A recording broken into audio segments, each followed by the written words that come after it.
for the remaining two tests against England that are going to take place in Multan from 15th October until 19th and in the Rawalpindi.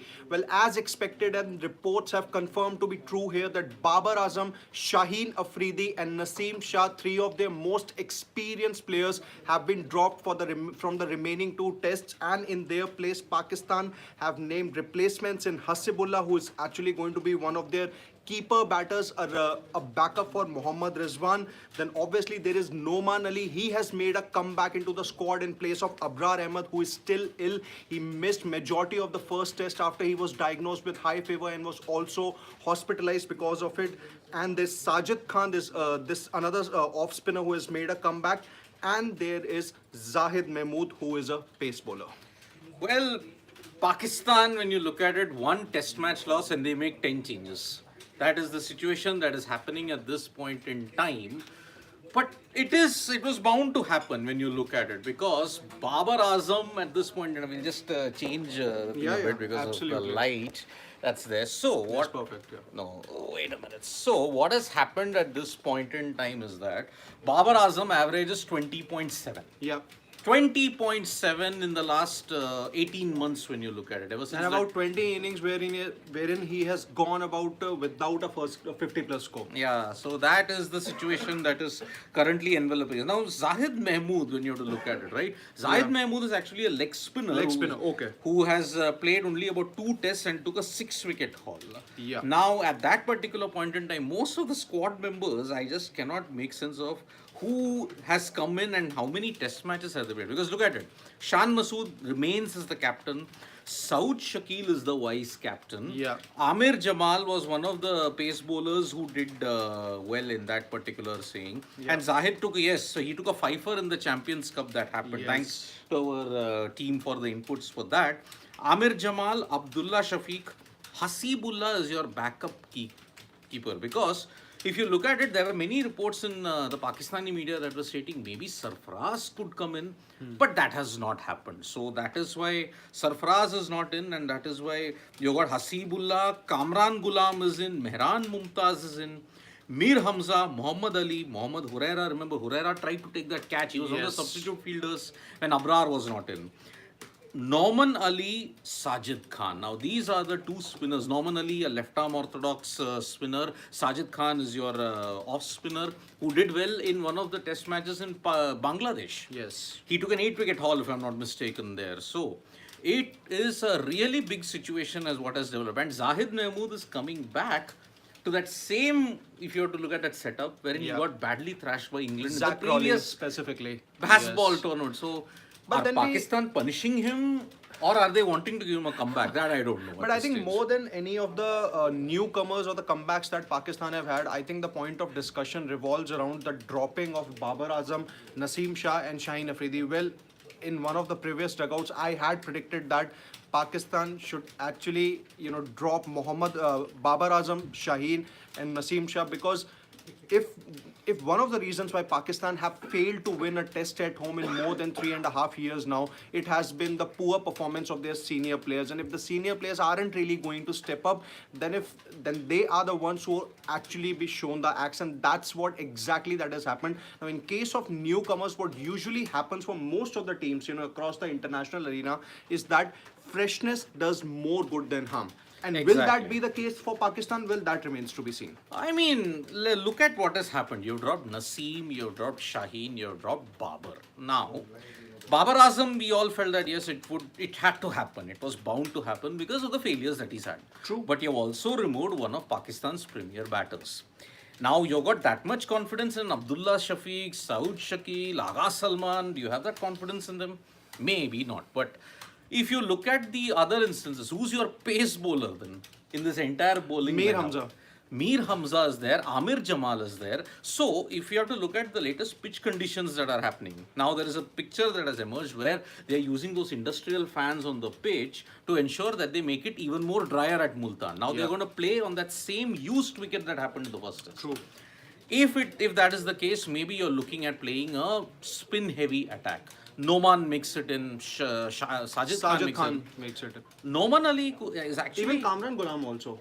And but you He's also more of a have batter, yeah. but you have a Zaid Mahmood also, like spinner. true. So how many spinners, how many pace bowlers you are going to pick? Because it looks at Pakistan is going to the other extreme. Play as many spinners as you want. Play about two or three pace bowlers in that sense. But Amir Jamal is the most experienced if you have to look at it in that pace bowling lineup at this stage. Now Mir that, Hamza is slightly more experienced, but yeah. sure, but Mir Hamza, when was the last time he played? That was In that's the Australia series, yeah. and see that happened in January. And if Now, I'm not wrong, he did play a test against Bangladesh also, not really, confirmed. We'll have to check. But then Mir Hamza has been in the thick of things. But then what do you think, like, what does the future hold for someone like a Babar, Shaheen or Naseem? See, in case of Babar, we can say that he's actually not sure, whether he's going to take part in the domestic circuit now, whether he's going to take a break and then maybe make a comeback in any of the remaining test matches of the World Test Championship cycle of Pakistan that they have. Well, that remains to be seen. In case of Shaheen also,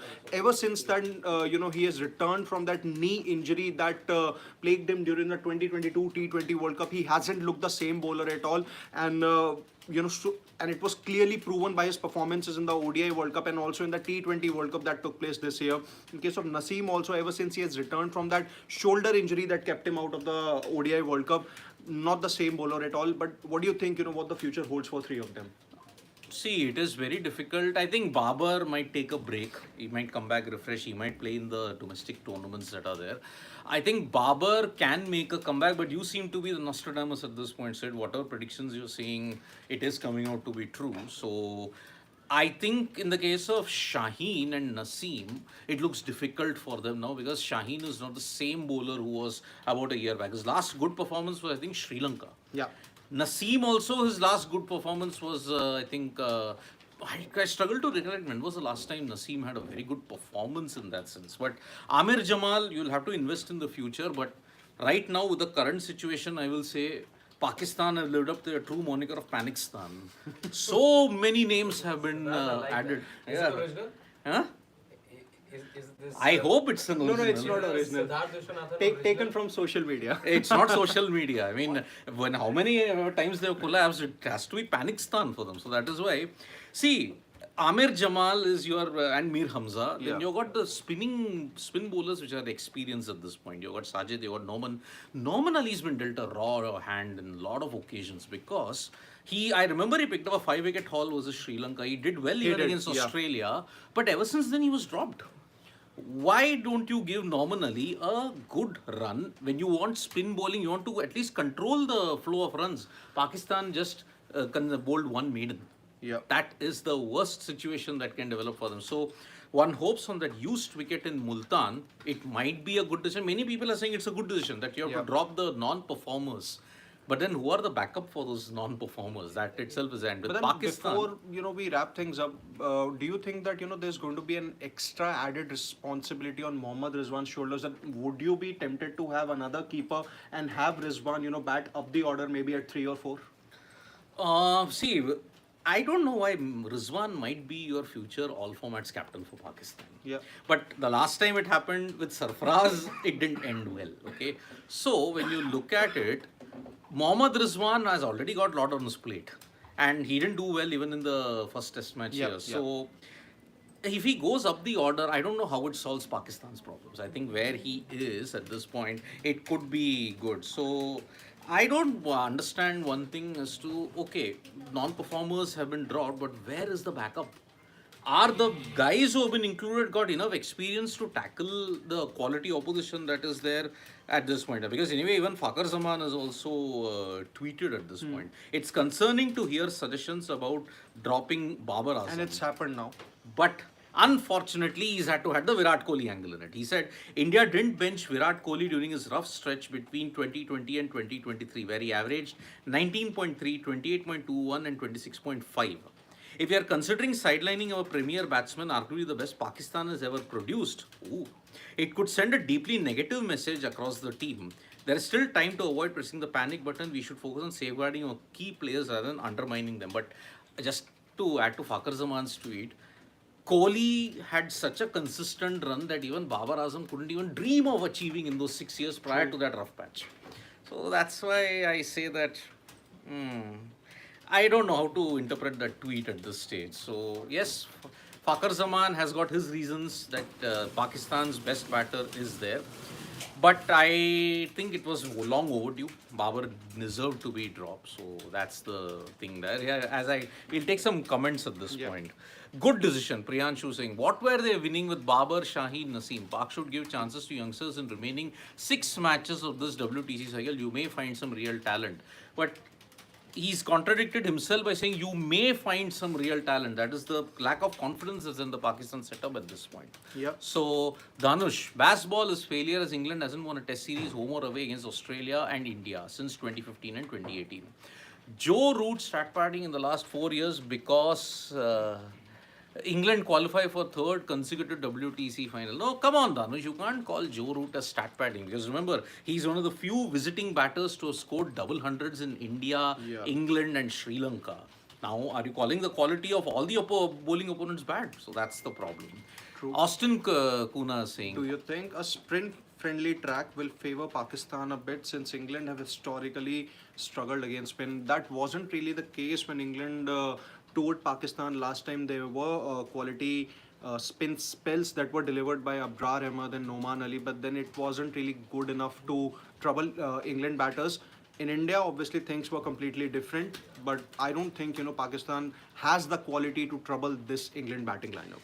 It's a problem. And whatever you may try, first get your pitches in order. That is the one thing I would ask Pakistan, the curators, get your pitches sporting. If you can't, even if you had Shane Warne or Muttiah Muralidharan on those wickets, they would have struggled. Yeah. Muttiah Muralidharan, in fact, did struggle in the 2009 series in those absolute roads in Pakistan. Roads in Pakistan and stadiums. Where have we heard that before? So, Austin Kuna saying Kohli had 8,000 test runs before his blip and Babar has 4,000. Kohli never had an 18-inning run without a 50-plus score. But the problem is, Austin, because that's the problem with Kohli. He had such a high standard, he still averaged 47 in ODIs. That is still considered underachieving in that sense. So. Austin has one more comment that in the press conference, Shan Masood was asked if Babar Azam should be given a break. Since many batters take a break when they go through a poor run of form, maybe this is a break and not an axe. It does look like that, but then obviously Babar has been dropped. And so far there has been no clarification given by the PCB as to the reason why Babar has been left out, but it looks more like an axe only.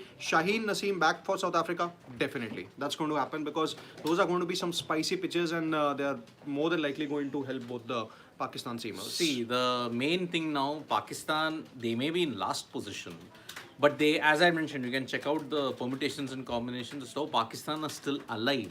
If they lose this test in Multan on 15th October, game over. They can't go to the WTC final. They are still anyway facing lots of ifs and buts in that case. So basically, if they lose one more match of their remaining 6 matches, then things are going to be tough. Yeah, but that is the situation. So again, we have to get in an Indian angle also here. Parth saying Pakistan dropped Babar while you're still playing X Factor Pant after failing in 77 matches. But again, Parth, yeah, look at the positions where Pant has batted in.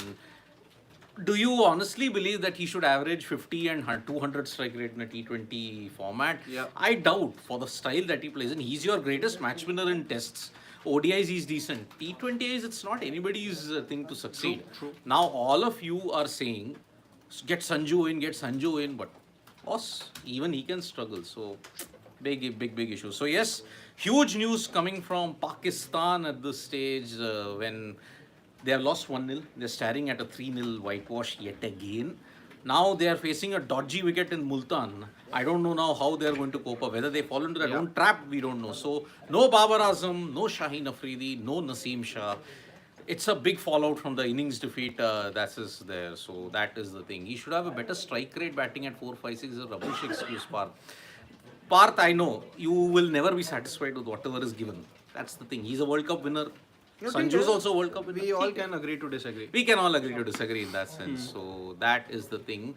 And Austin is saying, why did Pakistan drop Sarfaraz Ahmed? He was the most consistent against He Australia. just didn't do well in a couple of test matches and But then they had Sarfaraz to played recall only- back Mohammad Rizwan. He failed miserably in Perth. That's it. So that's the situation. So thank you so much, folks, for joining us for this update. Tap that bell icon so you know when we go live. And don't forget, we are on Facebook, Twitter, and Instagram as well. And don't forget to download the Sports, the mobile app for all the information you need in English and Hindi. Bye-bye.